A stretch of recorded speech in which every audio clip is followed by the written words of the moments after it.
سماوان چاوینتا ورم کشتنی دلک موریت نادما والدنی از سماوان چاوینتا ورم کشتنی از کرنات دلدن آیششتنی به تبی دلم را درمان تنی از کرنات دلدن آیششتنی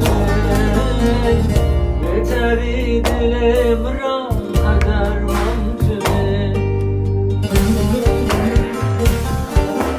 وره گریه چاوم باکه بی دلی دیلی شاکه وره گیران بسر من راکه وره از قرباناتم وره از یه بتمم وره بیت چاوم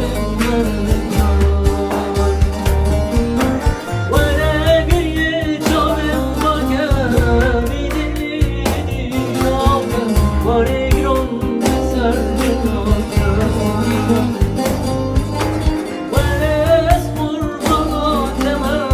وره از یه بتمم وره بیت چاوم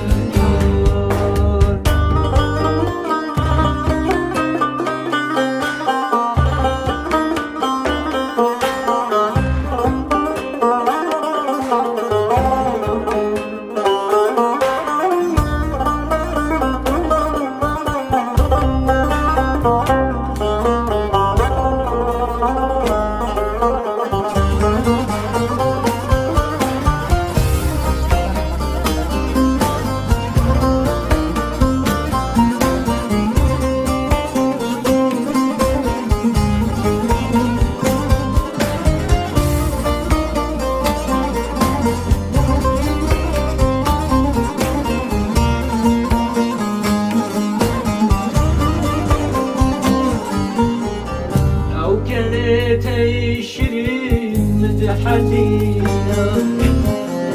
أو بجناتي نارين متشوتينا أو كانت عشرين متحدينا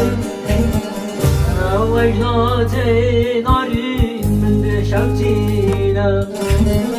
كتابوا بالحمل لجانب نشينا